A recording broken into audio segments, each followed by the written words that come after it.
Lisbon, Portugal's capital and largest city with almost 550,000 inhabitants. In the metropolitan area of Lisbon, the numbers are even higher, with more than 3 million people living there.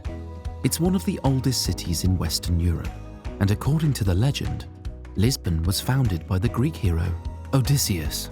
The city has many historical highlights to explore, of which we will visit as many as possible in this video. This is Ursa's Brown Travel, and we will show you all the ins and outs of this amazing city.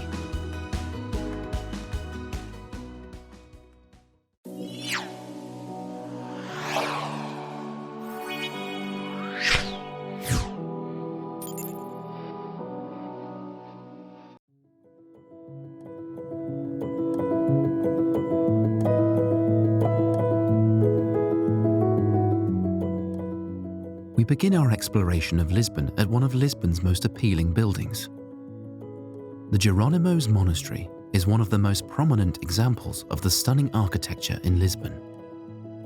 It is a former monastery of the Order of St. Jerome near the Tagus River in the parish of Belém. In 1983, the Geronimos Monastery became an UNESCO World Heritage Site. This architectural style of the monastery is known as a Manueline, also known as Portuguese Late Gothic. You can find this architecture style all throughout Lisbon and Portugal. Entrance tickets are best ordered online, since the queues at the entrance and the ticket office can get pretty long. Ordering online ensures you can skip at least one queue. Despite the queue, it is definitely worth it.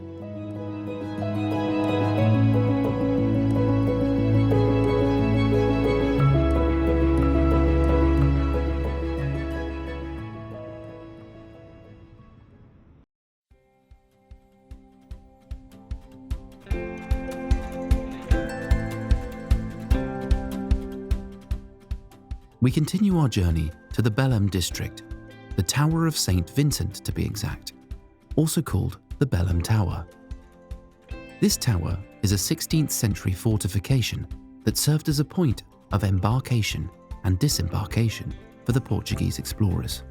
It also functioned as a defense tower through heavy artillery and equipped with cannons at water level. Just like the Geronimos Monastery, the Belém Tower is an UNESCO World Heritage Site. It is very popular and there is a decent queue for entry, and even though it goes pretty fast, my recommendation is to order tickets online so you don't have to search for the ticket office, which is not very visible.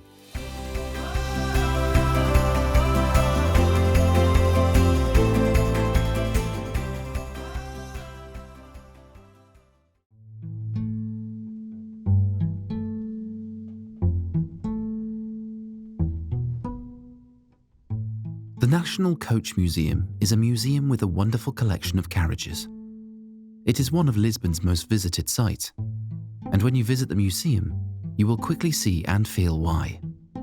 It lives and breathes history, and wandering around, you cannot help but wonder which conversations took place in these carriages.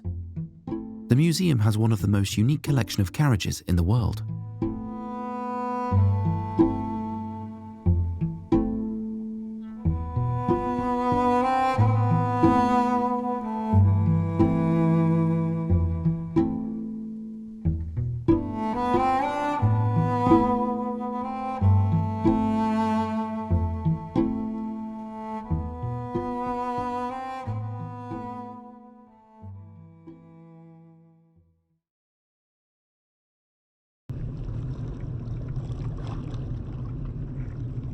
The next stop is one of the city's most famous landmarks, the 25D Abril Bridge, famous for its red colour and its resemblance to the Golden Gate Bridge.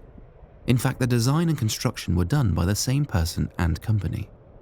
The bridge is 2.5 kilometres long and is named after the date of the Portuguese Revolution.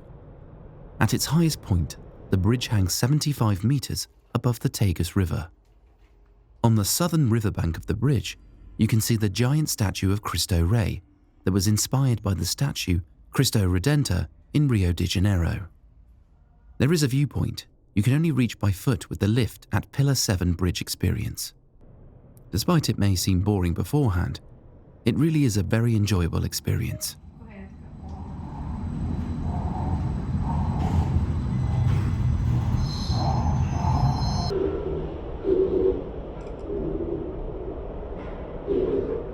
we leave Lisbon for a moment and head to the video's third UNESCO World Heritage Site.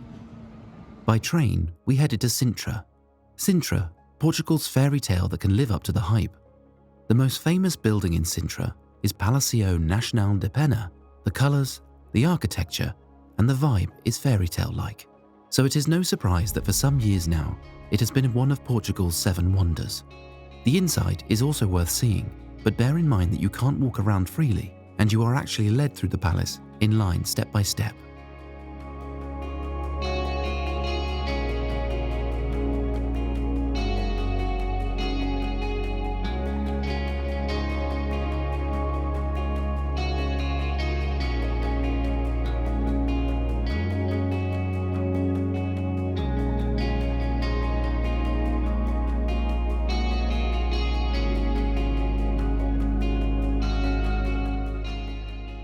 You can buy tickets at the entrance, but there is a chance many visiting times may be sold out by then. If possible, buy your tickets online in advance. If you are on day trip from Lisbon, it's almost impossible to see all places. So if you have to choose between the sites, we recommend the Palácio Nacional de Pena and Parque and Palácio de Montserrat.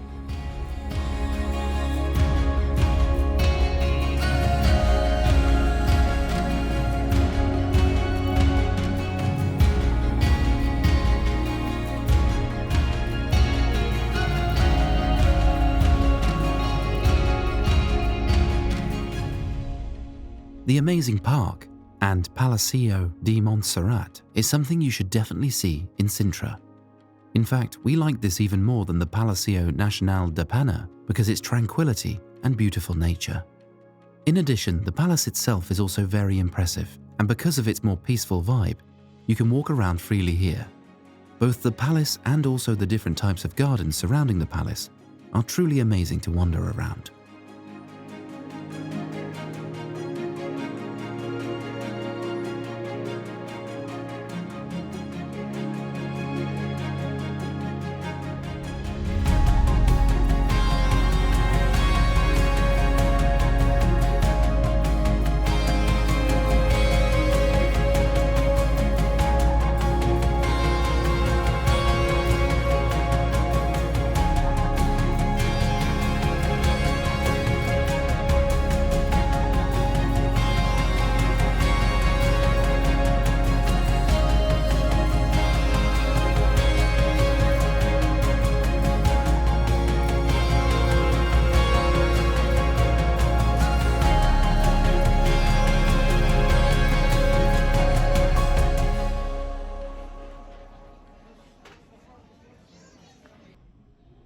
Food.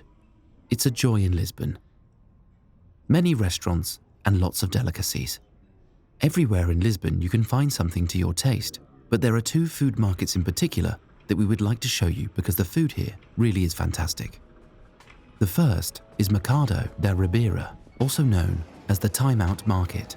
Of the 2 markets we will show you, this is by far the biggest and most popular, partly because of its location. The market is located near the Caos de Sodré metro station on the banks of the Tagus River. You get delicacies here such as various delicious donuts, meat and cheese boards, seafood and delicious sushi. We tested some for you. I'd say eat your heart out.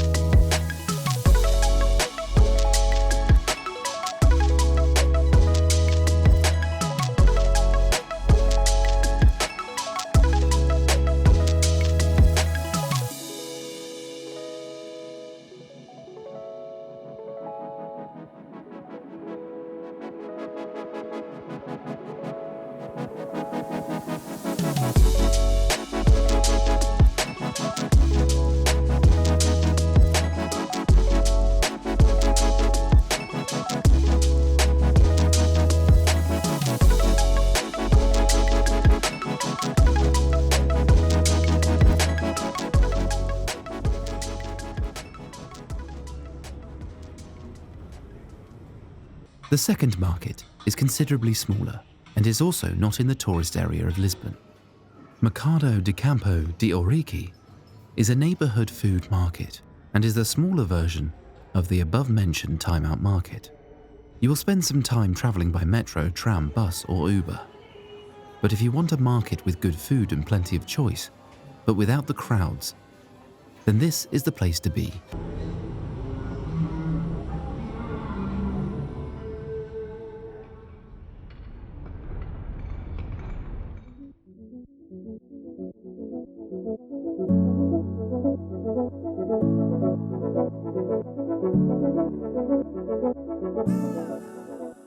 So far, we've spent a fairly long time on each location because I felt these sites deserved it. But since there is so much to see in this beautiful city, and I don't want to present you with a 1-hour video, we'll go through it a little faster from now on. So, what else can you do in this fascinating city? Well, for example, a visit to the Church of Santa Engrácia, or as it has been called since 1916, the National Pantheon. The inside of the church was inspired by St. Peter's Basilica in Rome. And via stairs you can climb up to the top of the roof, where you can enjoy fantastic views of the cozy neighbourhood Alfama and the rest of Lisbon.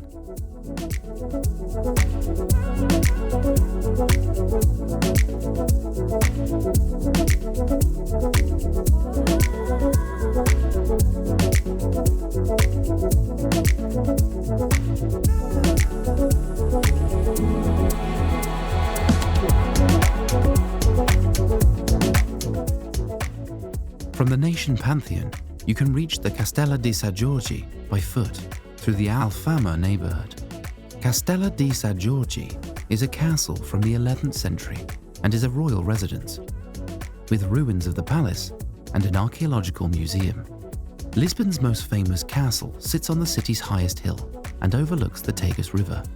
Since it is one of the busiest sites in the city, again we recommend you order tickets in advance so you don't have to stand in a queue.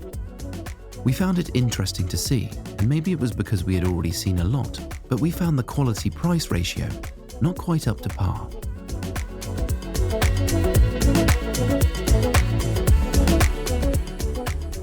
Then perhaps the most famous elevator in Europe, and maybe even the world, Elevador de Santa Justa. The elevator that is 45 meters high and stands in downtown Lisbon. The elevator was built in 1900 and consists mainly of iron.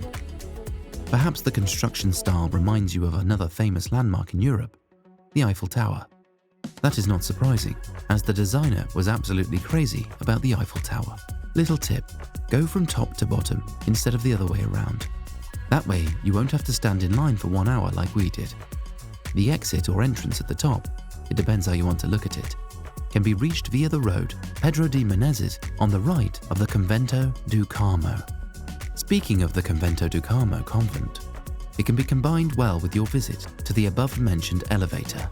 The former monastery with its church, located in the Chado district, was badly damaged during the 1755 Lisbon earthquake. Today the building is an archaeological museum.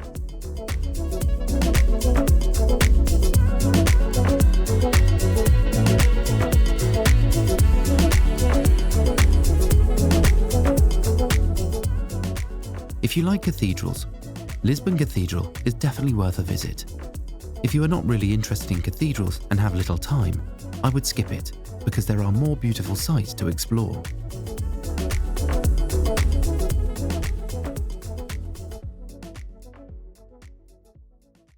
This also goes for Pedro des Comprimentos. Impressive from the outside, but very pricey to go to the roof. Speaking of prices, the Lisboa card gives you discounts or even free admission to 35 attractions. For example, the Lisboa Story Centre, where you can learn a lot about the city and its history, such as the infamous 1755 earthquake. This museum is highly recommended, and the 60-minute audio-visual tour that takes you through Lisbon's history is definitely worth 60 minutes of your time. In addition to the discounted and free admission to many attractions, the card also allows you to use all public transportation in Lisbon, such as the famous tram Ascensor da Beca and/or the train to Sintra.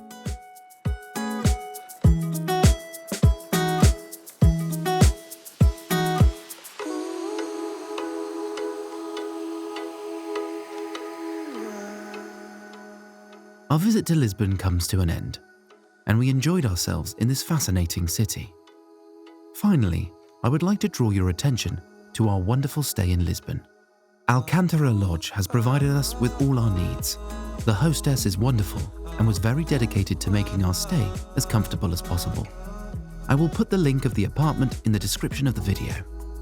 For now, I want to thank you for watching. Don't forget to like and subscribe. Until next time at Ursus Brown Travel.